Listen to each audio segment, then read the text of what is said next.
taorina ny fanambarana izay nataon'ny libe-piangonana efatra amby rahalahy eo anivon'ny FFKM moa dia namafy Andriamatoa Alain Andriamseza fa manohana ny fampihavanana izay kasainy FFKM atao ny vondrona politika misy azy no mafisiny ihany koa fa tsy tokony oferana araka ny eritreritretin'ny sasany ny fanomezan-tanana sy ny fanampiana izay ataon'ny FFKM amin'izany fampihavanana kasainy izany. Foana hatram'izay hoe nizaniza manasa dia tsy maintsy tonga ary tsy vitan'izany ihany fa ny finiavana fitadiavana volana amin'ny olana firenena dia feriko fa zava-dehibe dina indrindra fa ray aman-dreny lolo avy natapony lono nakandraiky tsy andray an'izany an-tanana ary tsy azo atao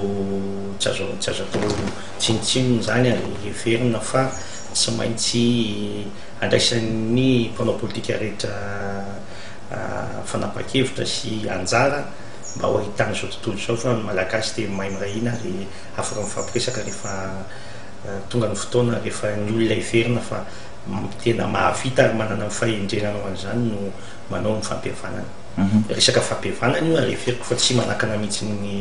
ny fikarakarana ny fifidianana sy ny fisotrany raharaham-pirenena rehetra satria na ny FFM raiky izao dia manao ny asany koa dia ho hitantsika hoe inona no mahatsara ny firenena.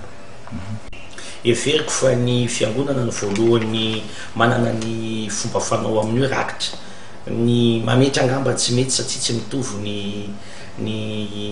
ataontsika hoe ny fahefa mivitsy ny fahefa manao ny tsirairay aby fa ny fanaovana rakitra kosa dia ny tenako manokana dia makasitraka izany ary raha misy ny fanaovana an'izany amin'ny toerana tena afatarana fa andehany amin'ny lalana tokony isorany fanomezana izay atao dia ny atokonay sy ny vondrona toko rehetra miaraka aminay dia andray anjara amin'izany fangatahana ataon'ny FFKM izany.